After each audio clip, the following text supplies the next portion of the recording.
नमस्कार, मैं पवन अहलावत सिटीजन में आपका स्वागत करता हूं। आज हम पहुंचे धरने के ऊपर देख रहे हैं कि तकरीबन जो तादाद है वो बढ़ती जा रही है और सरकार ने भी कुछ हिदायतें दी हैं मंगलवार को काम शुरू करने की। जैसे सरकार बात कर रही है कि तहसीलदार रजिस्ट्रियां करेंगे और जो ठेके के ऊपर लगाए हुए कर्मचारी हैं वो उनका साथ देंगे। अभी हम बात करते हैं जिला प्रधान से, राज्य प्रधान से कि वो क्या कहते हैं। सर नमस्कार। जी नमस्कार। सिटी न्यूज देखने वाले सभी दर्शकों को मेरा सादर प्रणाम।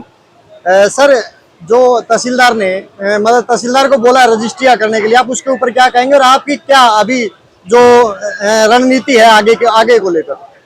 सर जो सरकार ने सभी हथकंडे अपनाए हैं क्लर्कों को पीछे धकेलने के लिए या कहीं इनके आंदोलन को कमजोर करने के लिए, तो हम सरकार को बताना चाहते हैं स्पष्ट रूप से कि ये जो हथकंडे ये काम आने वाले नहीं है। ये सिर्फ जनता को बेवकूफ बनाने के लिए सरकार कुछ झूठे दिलासे दे रही है। ऐसे सिर्फ और सिर्फ तहसीलदार अकेला रजिस्ट्री का कार्य नहीं कर सकता, क्योंकि रजिस्ट्री के कार्य में सिर्फ रजिस्ट्री को ऑनलाइन पोर्टल पर करना ही नहीं होता, उसके साथ साथ उसका ऑफलाइन रिकॉर्ड भी रखना होता है। उसके अलावा कैश बुक भी मेंटेन करनी होती है।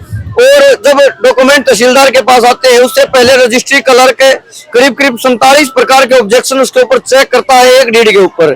तो ये जो काम होता है रजिस्ट्री क्लर्क का, ये बहुत ही महत्वपूर्ण कार्य, जिम्मेदारी का कार्य, वो अकेले तहसीलदार से नहीं हो सकता। बस ये तो सरकार जनता को बहला फुसला रही है कह के भाई हमने कार्य शुरू कर दिया, ये कहने के लिए। जहां पूरे हरियाणा में हर दिन 10,000 के करीब रजिस्ट्रियां होती हैं, वहां अब इससे सिर्फ मात्र 50 से 100 रजिस्ट्रियां पूरे हरियाणा में होंगी। तो वो कोई ये नहीं कह सकते कार्य शुरू हो गया है, वो सिर्फ जनता को बेवकूफ बनाना है। सर 1 तारीख से वो नो वर्क नो पे भी लागू कर रहे हैं, उस पर क्या कहेंगे। जी 1 तारीख से जो सरकार कह रही है नो वर्क नो पे लागू किया जाएगा, तो हम उससे बिल्कुल सहमत हैं और उससे हमारा जोश व जज्बा बढ़ा है। क्योंकि अब हमारे ऊपर से जो सरकार की तरफ से जो अधिकारी हैं वो हमारे ऊपर प्रेशर बना रहे हैं कि ये कार्य कीजिए, तो हमारे पास एक स्पष्ट रूप से जवाब मिल गया है कि नो वर्क नो पे लागू हुआ है, तो हम कार्य नहीं कर रहे हैं। और एक और स्पष्ट हम सरकार को कह देते हैं, चेतावनी दे रहे हैं। सरकार कह रही है नो वर्क नो पे, तो हम भी बता रहे हैं जिस पीरियड का सरकार हमारा सैलरी काटेगी नो वर्क नो पे के थ्रू, उस पीरियड में जो भी कार्य लंबित पड़े हैं वो भी क्लर्क नहीं करेगा, क्योंकि जिस कार्य की हमें सैलरी मिलेगी वही कार्य क्लर्क करेगा।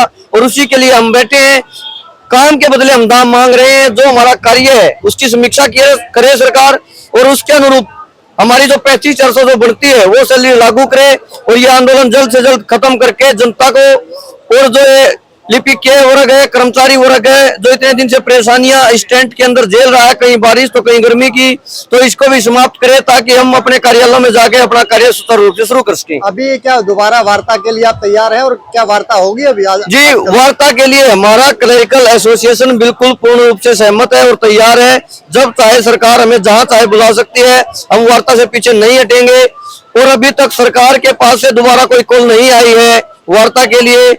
अगर आती है तो हम बिल्कुल तैयार है और तुरंत हम वहां जाएंगे वार्ता के लिए। अभी आगे की रणनीति क्या है आपकी? आगे की रणनीति हमने कुछ दिनों के कार्यक्रम निर्धारित कर रखे हैं। जैसे आज अभी आधा घंटा बाद जिला अध्यक्ष जो बीजेपी के राजू मोर जी, उनको हम अपनी मुहिम को हम क्यों मांग रहे हैं, क्यों हमारे लिए जरूरी है, उसके तथ्यों के सहित समझाने जाएंगे। जो कि राज्य स्तरीय मुहिम चली हुई है, जिला अध्यक्षों को हमारी मुहिम को, हमारी मांग के बारे में समझाना, उस मुहिम के बारे में आज जाएंगे। उसके अलावा कल जो बीता हुआ कल है उसमें हमारे साथ हमारे फैमिली मेंबर्स, हमारे माता पिता बुजुर्ग और हमारे बीवी बच्चे तक भी हमारे साथ आए हुए थे, ताकि सरकार को ये दिखे कि सिर्फ हम परेशान नहीं, हमारा परिवार भी इस शोषण से परेशान है। जो 1900 से सरकार में सैलरी दे रही है, ये नाम मात्र हम सैलरी नहीं है, सिर्फ गुजारा भत्ता है, उससे घर खर्च नहीं चलते हैं, बच्चों की पढ़ाई नहीं हो पाती है। तो इसलिए कार्य की समीक्षा सरकार करे और हमारा जो वेतनमान है वो लागू करे। उसके लिए हम आगे भी आंदोलन हमने फिक्स किए हुए हैं। 3 तारीख को हम थाली बजाकर सरकार को जगाने का कार्य करेंगे। उसके बाद 5 तारीख को सभी ब्लैक ड्रेस में आकर, क्योंकि 5 तारीख से हमारा आंदोलन शुरू हुआ था 5 जुलाई से, तो 5 जुलाई को हम ब्लैक डे मना रहे हैं। 1 महीना पूरा होने के बाद कि सरकार ने 1 महीने में हमारी कोई सुनवाई नहीं की, तो हम 5 तारीख को बिल्कुल ब्लैक ड्रेस में आएंगे। उसके बावजूद भी सरकार अगर हमारी बातें नहीं मानती, नहीं जागती है, तो फिर हम इस आंदोलन को जन आंदोलन में तब्दील कर देंगे और जितने भी अन्य संगठन हैं, सहयोगी संगठन, खाप पंचायतें हैं, उनको हम अपने मंच पर लाने का कार्य करेंगे, अपने पंडाल में लाएंगे और हरियाणा सरकार के जितने भी कर्मचारी वर्ग हैं सभी को एक साथ लेकर पूरा चक्का जाम हरियाणा में कर देंगे। पूरा चक्का जाम आप करने की तैयारी में है? जी बिल्कुल, हमने पूरी तैयारियां इसकी कर ली हैं। अगर सरकार आने वाले 2-4 दिन में अगर नहीं मानती है तो इसके लिए पूरी तरह से सरकार जिम्मेदार होगी। जो आगे आने वाली रणनीति हम बना रहे हैं वो पूर्ण रूप से उसके लिए सरकार जिम्मेदार है।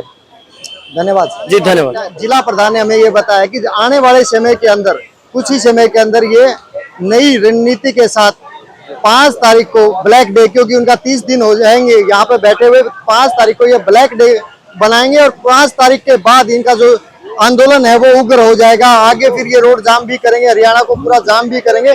जाम करने के साथ साथ ये अपनी रणनीति के अंदर अभी जिला जो अध्यक्ष है, जिला अध्यक्षों को भी शामिल कर रहे हैं। जिला अध्यक्षों को इनके आदेश आए हैं कि जितने भी जिला अध्यक्ष हैं उन सभी को नोटिस जारी किया जाए, उनको बताया जाए, समझाया जाए, समझाने की कोशिश की जा रही है। सभी जिला अध्यक्षों की बीजेपी की मीटिंग होगी, मीटिंग के अंदर सभी जिला अध्यक्ष होंगे तो सभी वहां पर मौजूद रहेंगे। इसलिए ये यहाँ की जितनी भी कार्यकारिणी है पूरे हरियाणा के अंदर सभी को लेकर जिला अध्यक्षों को समझाएंगे कि इनका आंदोलन क्या है, उनकी क्या समस्याएं हैं, उन समस्याओं का निवारण कैसे किया जा सकता है। आप देखते रहिए और बने रहिए पवन अहलावत के साथ सिटीजन। धन्यवाद।